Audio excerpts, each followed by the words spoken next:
Una po sa ating mga balita, tutukan ang pagpapatibay at pagpapabilis pa ng kalakalan at pamumuhunan sa Southeast Asian region.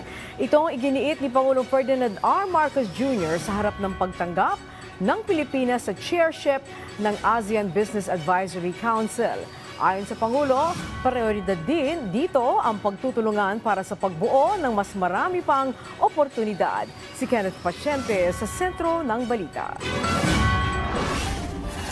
Pagpapatibay ng kalakalan at pamumuhunan sa Timog Silangang Asya. Yan ang target ng Pilipinas sa pamumuno nito bilang chair ng Association of Southeast Asian Nations Business Advisory Council o ASEAN-BAC ngayong taon. Kahapon, sinaksihan ni Pangulong Ferdinand R. Marcos Jr. ang ceremonial turnover ng bandila ng ASEAN-BAC mula sa liderato ng Malaysia tungo sa Pilipinas.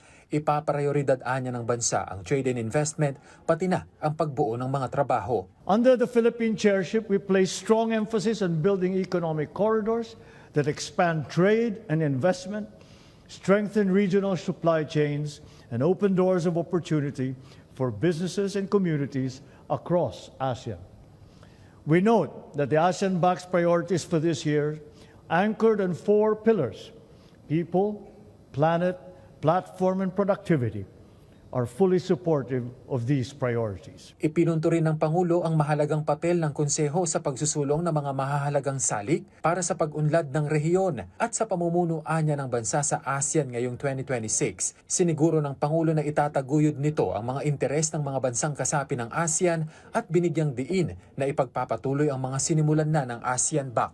These initiatives include empowering micro, small, and medium enterprises, workers, youth, and women, strengthening food security and agricultural productivity, advancing a digital and AI-enabled ASEAN, and boosting industry growth and regional integration across key sectors.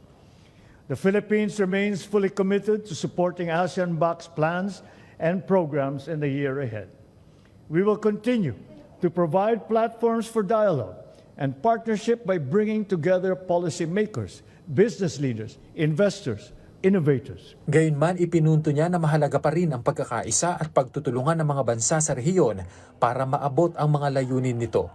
As we move forward, let us invest in the enduring promise of ASEAN itself, in our people, in our partnerships, and in the future that we are creating together. When we commit to cooperation anchored in trust and purpose, we ensure that progress reaches every community and opportunity remains within reach of all. Binigyang diin ng Presidente ang mahalagang papel ng pribadong sektor na nananatiling mahalagaan niya sa pagsusulong ng mga layunin ng rehiyon. Kasunod nito, kinilala rin niya ang patuloy na pamumuno ng ASEAN-BAC sa paghubog ng mga inisyatibang makabago, inklusibo at tumutugon sa pangangailangan ng ASEAN. Kenneth Paciente para sa Pambansang TV sa Bagong Pilipinas.